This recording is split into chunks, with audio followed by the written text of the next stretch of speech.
Mérinov reçoit une subvention de 17,3 millions de dollars du provincial qui permettra de doubler la superficie des installations et créer de nouveaux emplois.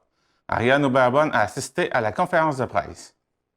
Mérinov était sur toutes les lèvres jeudi dernier, alors que le gouvernement provincial lui a octroyé une subvention de 17,3 millions de dollars pour permettre son développement dans le secteur de la recherche. Les 30 emplois actuels seront consolidés et 20 nouveaux emplois seront créés. La ministre déléguée au développement économique régional, Marie-Ève Proulx, en a fait l'annonce, accompagnée par le ministre de l'Économie et de l'Innovation, Pierre Fitzgibbon, et par le ministre de l'Agriculture, des Pêcheries et de l'Alimentation, André Lamontagne. Unique en son genre au sein de l'écosystème d'innovation des pêches et de l'aquaculture, Mérinov est d'ailleurs le seul centre de recherche au Québec entièrement voué à la pêche, à l'aquaculture en eau marine et à la transformation de produits marins. Aujourd'hui, j'ai le plaisir d'annoncer une contribution financière de plus de 17,3 millions de dollars à l'organisme grâce au programme du ministère de l'Économie et de l'Innovation, soutien aux organismes de recherche et d'innovation. Cet appui servira à la mise en place d'un carrefour de l'innovation en pêche, en aquaculture à Grande-Rivière, qui est un important pôle de recherche et de formation dans ce secteur d'activité stratégique dans la région. Ce projet de près de 20 millions de dollars engendrera la création de 20 emplois et la consolidation de 30 autres emplois dans la région.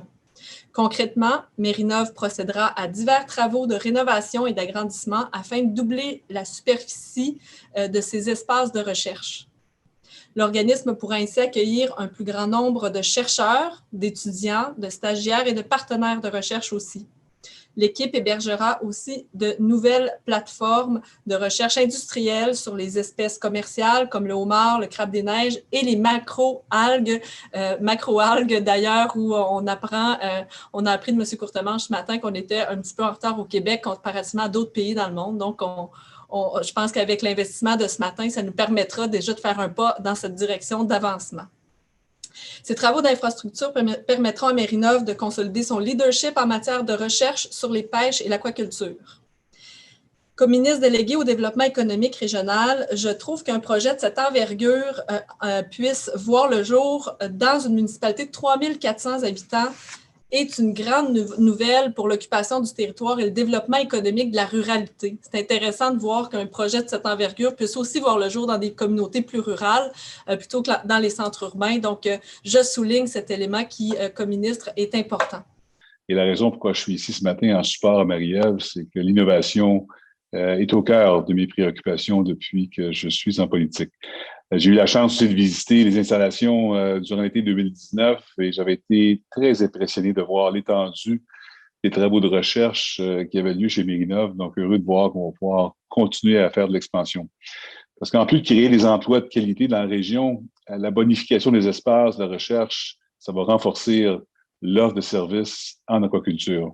C'est un secteur qui est doté d'un grand potentiel de croissance au Québec et un potentiel dont on doit tirer pleinement profit. Les avancées qui verront le jour dans ces installations en fine pointe vont aider Mérinov à mieux appuyer les entreprises qui souhaitent innover. La recherche et l'innovation sont les fondements mêmes de la compétitivité de nos organisations. Dans le budget 2021-2022 annoncé le 25 mars dernier, on prévoit près de 218 millions de dollars pour créer au Québec de la richesse par l'innovation. Au MEI, nous avons également amorcé les travaux entourant l'élaboration de la prochaine stratégie québécoise de la recherche et de l'innovation. Surtout que c'est un projet là, qui va vraiment avoir une portée stratégique là, pour tout le secteur des pêches. Fait qu'un investissement de 17 millions, comme il vient d'annoncer, c'est un projet de 20 millions, c'est certainement tout un fichu coup de pouce, puis je pense qu'on pose un geste là, qui est tout à fait approprié dans le cas d'un projet comme ça. Pour sa part, le ministère de l'Agriculture, vous êtes au courant de la saga, puis tout ça autour de la propriété des terrains, puis pour céder le terrain, comment ça a été compliqué, mais très, très heureux là, qu'on ait réussi à trouver la façon de vous céder les terrains, les bâtiments là, pour les 40 prochaines années pour que ce projet-là puisse se réaliser. Puis ensuite, tout ça, on s'est entendu, là, c'est 250 000 $ aussi qu'on va vous transférer là, pour certaines améliorations qu'il doit y avoir sur les bâtiments. C'est un projet qui est excellent pour les régions côtières, maritimes, si on s'entend là-dessus, mais en même temps, c'est un projet qui excellent aussi de façon indirecte pour le Québec parce que ça va être quoi? Ultimement, c'est la création d'entreprises, c'est la création d'emplois de qualité, c'est tout un écosystème qui va se trouver renforcé puis qui va faire des petits. Fait que c'est certainement des très bonnes nouvelles. Puis, à la base de la recherche que vous faites, ben, c'est sûr que c'est les défis qui sont associés naturellement au changement climatique, à l'environnement, mais aussi, ben, c'est les nouvelles opportunités de marché, les nouveaux produits qu'on peut développer. Puis, l'essence même, la mission d'un centre d'innovation comme le vôtre, ben, c'est pratico-pratique. C'est vraiment du transfert de connaissances pour qu'on ait des résultats concrets sur le terrain. Fait qu'on le voit dans les technologies au niveau des viviers homards, les travaux que vous pouvez faire sur tout ce qui touche la baleine noire, comme on est sensibilisé à ça aujourd'hui, toute la question de désempêtrement un peu des baleines. Fait que c'est un ensemble de projets qui, concrètement, il va y avoir des retombées là, auprès des industries et auprès de la façon dont on va faire les choses là, dans nos pêches commerciales. Chez Mérinov, la nouvelle est accueillie avec enthousiasme. Le directeur général David Courtemanche décrit à quoi serviront les fonds octroyés. C'est d'avoir des gens qualifiés, des emplois de qualité en région, bien, ça passe par des investissements comme ceux-ci, puis c'est très, très apprécié. Donc, pour nous, aujourd'hui, c'est une très belle journée. Il nous fait vraiment plaisir d'accueillir cet investissement de plus de 17 millions de dollars du gouvernement du Québec qui va nous permettre en fait, d'outiller les entreprises qui travaillent avec nous. Il faut savoir qu'au Québec, les entreprises sont très créatives, elles sont très portées vers l'innovation, puis elles ont besoin d'outils, elles ont besoin d'infrastructures pour être capables de libérer cette créativité-là, puis de la mettre en application, de la tester, puis ensuite de ça, de l'appliquer dans leurs procédés industriels. Donc, c'est un investissement qui va nous permettre enfin de mettre à leur disposition des outils pour le faire. Donc, un lieu physique où on va regrouper essentiellement les chercheurs, les étudiants, les pêcheurs, les aquaculteurs, les membres, les entrepreneurs, puis les employés et gens au niveau de la recherche et de l'innovation du côté des entreprises de transformation des produits marins au Québec. Ça va nous permettre aussi effectivement de moderniser nos infrastructures, évidemment, mais d'accélérer aussi la réalisation de projets qui sont axés sur les besoins de l'industrie. Nous, chez Mérinov, on est une équipe de 100 personnes et plus. On travaille pour les entreprises. On travaille pour les petites et moyennes entreprises et aussi les grandes entreprises du Québec pour les amener à être très, très compétitives au niveau mondial. Concrètement, ce qu'on va faire avec ce projet, c'est que ça va nous permettre d'établir des ateliers de design et de conception d'engins de pêche durables. On va pouvoir compter dorénavant sur une salle d'élevage piscicole avec des technologies modernes de traitement des effluents. On va pouvoir compter aussi sur des laboratoires humides pour les macroalgues et les microalgues pour l'élevage de nouvelles espèces. D'établir une micro-usine pilote pour la valorisation des coproduits marins et des algues et de pouvoir compter sur des laboratoires de pointe. Essentiellement, on fait de la recherche de pointe, on a besoin de talents de pointe, de chercheurs en fait qui nous viennent d'ici mais aussi d'ailleurs, puis pour être capable de les attirer. Puis de leur permettre de s'établir de manière durable en région, ça nous prend des infrastructures qui permettent de répondre aussi à leurs attentes. Il faut savoir que l'investissement que vous faites aussi va permettre la valorisation d'équipements qui existent déjà aussi. Donc, on va restaurer, on va mettre à niveau et mettre en valeur le Carrefour national de l'aquaculture et des pêches. On va aussi mettre à niveau la salle des bassins, qui était auparavant, jusqu'ici en tout cas, la propriété du MAPAC. Notre objectif, vous l'avez dit, Mme Proulx, c'est de doubler la superficie pour accueillir de nouveaux chercheurs industriels et des projets qui permettront au Québec de développer et d'adapter des meilleures technologies du monde au profit des entreprises du secteur de la pêche, de l'aquaculture, de la transformation des produits marins d'ici. Donc, essentiellement, au niveau du plan de travail, nous entrons dans une phase d'appel d'offres, puis les plans et devis devraient être complétés normalement d'ici environ 1 an. Puis, le début des travaux devrait se faire au courant de l'été 2022. Donc, d'ici 1 an, on devrait pouvoir se rencontrer possiblement à nouveau pour une pelletée de terre, essentiellement pour débuter officiellement les travaux.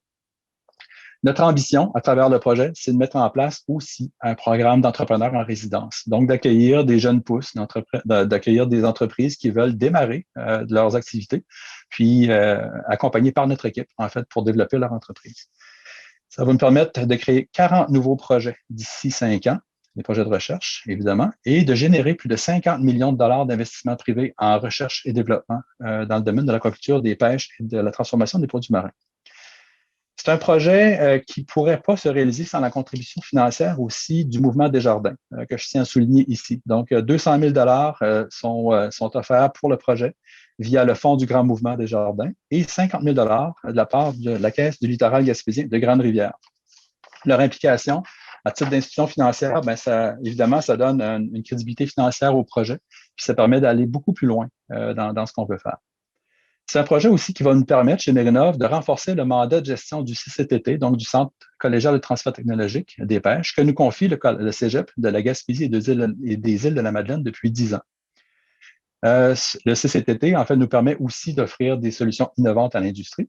Et puis, le projet va nous permettre, par conséquent, d'offrir des opportunités uniques pour les étudiants de l'École nationale des pêches et de l'aquaculture située à Grande-Rivière. Donc, voisins des infrastructures qui sont financées. Je ne peux pas passer sous silence toute l'implication de l'équipe du MEI, du MAPAC, de Desjardins et de la Ville de Grande-Rivière qui développent avec nous essentiellement le projet depuis maintenant 2 ans et demi, 3 ans, qui nous ont accompagnés tout le long du projet, qui nous ont permis de compter sur leurs expertises et leur volonté de développement aussi. À la Ville de Grande-Rivière, le maire Gino Cyr voit dans cette entente une excellente opportunité de développement. C'est un plus là, au sein là, de notre municipalité. Je vous dirais que ça fait 3 ans qu'on travaille sur ce dossier-là. Donc, on a même participé à la structure de financement avec un crédit de taxe, là, puis ce qui avait été compris dans le montage financier. Donc, une très belle nouvelle là, pour la communauté. Moi, ce que je suis très fier, c'est le fait que ça va créer des nouveaux emplois là, en recherche-développement. Ça va permettre à nos jeunes, soit à l'extérieur de la région, qui étudient dans des domaines qui sont dans le secteur des maîtrises de doctorat, de pouvoir revenir en région puis de contribuer au développement là, de la ville puis de la région. Puis avec des emplois là, bien payés. Quand je suis rentré maire, ma vision du développement de la ville se faisait surtout autour de l'école des pêches et de l'aquaculture du Québec. Parce que c'est une école qui fait partie des 5 écoles nationales là, du Québec. Par contre, il y avait un projet sur la table que le conseil voulait acquérir le Canap pour en faire son hôtel de ville. Moi, ma vision, c'était plus de vraiment travailler au niveau de l'innovation, recherche-développement. Le Canap, ça avait été mis en place. C'était une infrastructure qui était là pour soutenir l'industrie. À partir de ce moment-là, j'ai travaillé là, avec le gouvernement du Québec en s'associant avec Mérinov, l'École des pêches, travailler de façon structurante pour mettre un projet en place dans lequel, comme M. David Courtemanche a expliqué tantôt, là, ça va être là, un bâtiment. Donc, en réalité, le Canap va avoir une deuxième vie parce qu'il va avoir un agrandissement entre le KMGR puis l'ancien Canap pour faire un seul bâtiment qui va avoir des infrastructures à jour. Puis, ce projet-là, étant donné qu'il était admissible, il y avait un programme qui appelait le volet 4 dans lequel on pouvait chercher une subvention à 90% pour des projets structurants. Ce genre de programme-là n'était pas admissible pour les entreprises, mais il est doté aussi pour les centres de recherche. On sait très bien, tu sais, quand entre autres le Bas-Saint-Laurent, il y a une concentration de centres de recherche là-bas. L'université Lucar est là-bas, tu sais. Donc, moi, ce qui était important, c'était de m'assurer que le centre de recherche puisse avoir là, tous les outils nécessaires, l'expertise pour être en mesure d'accompagner les entreprises là, de proximité. Ariane Aubarbonne pour TVCGR.